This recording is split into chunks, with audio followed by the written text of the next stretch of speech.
Cecile, it's already 9:30 and we're still here. We're not yet leaving for field service. What do you think? What's happening? What's happening? What is taking them so long? Yes, Ate. The overseer of the other car group haven't arrived yet. Okay, I see. Maybe we can go ahead. What do you think? I'm getting impatient with our overseers. What's going on with what's going on with them? Oh, Ate, I understand what you feel. I most of the time actually feel the same way. But for other brothers and sisters, for some other reasons and in some instances. But I know I shouldn't feel that way, otherwise my ministry would be affected. And there's one Bible character that I always read and meditate on every time I feel negative towards our brothers and sisters. Which Bible account is that? Do you remember the story of Epaphroditus? Yes, I read that story. I think that's one of the letters of Apostle Paul. Yes, that's right. His account is written in Philippians chapter 2, verses 25 to 30. Okay, right. However, yes, I remember that story. Paul was in prison at that time, so the congregation in Philippi sent Epaphroditus to him to bring the material gifts and to assist Apostle Paul.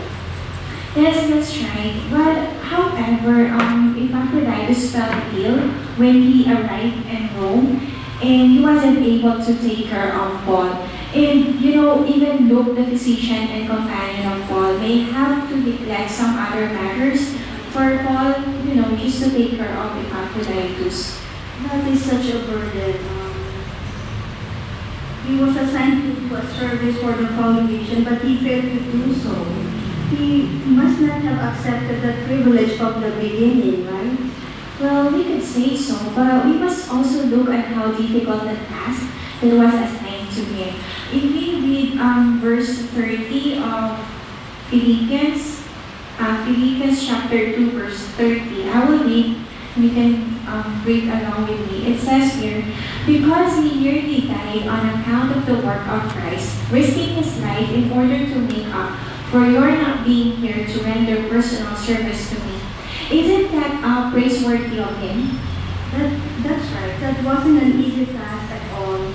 He had shown self-sacrificing spirit. Right. I was even thinking why he was the one assigned to go, long and difficult is travel from Philippi to Rome. They could send somebody else, some other brothers. Why don't you think? I guess because he was trustworthy and self-sacrificing. That's correct. And also, he for sure not intended to fall ill when he reached Rome.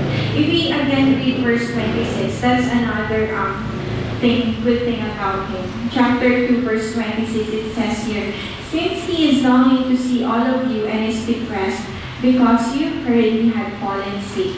Can we notice his attitude here? Even at his sick bed, he was still concerned about the congregation, and it made him depressed not to fulfill the needs of the congregation. Okay, since now we haven't realized that our brothers also feel down when they fall short of their privileges, they then deserve our encouragement too. That's right. That's why Apostle Paul admonished the Philippi congregation to welcome Epaphroditus with all joy and keep holding men of that sort dear. But there's also one thing that we can do, and we can read that on the related text in 1 Thessalonians chapter 5, verse 12 and 13. Would you like to read that? It says here, now we request you, brothers, to show respect for those who are working hard among you and presiding over you in the Lord and admonishing you, and to give them extraordinary consideration in love because of their work. Be peaceable with one another. Thank you, Ate. In that text, there were two Christian qualities mentioned.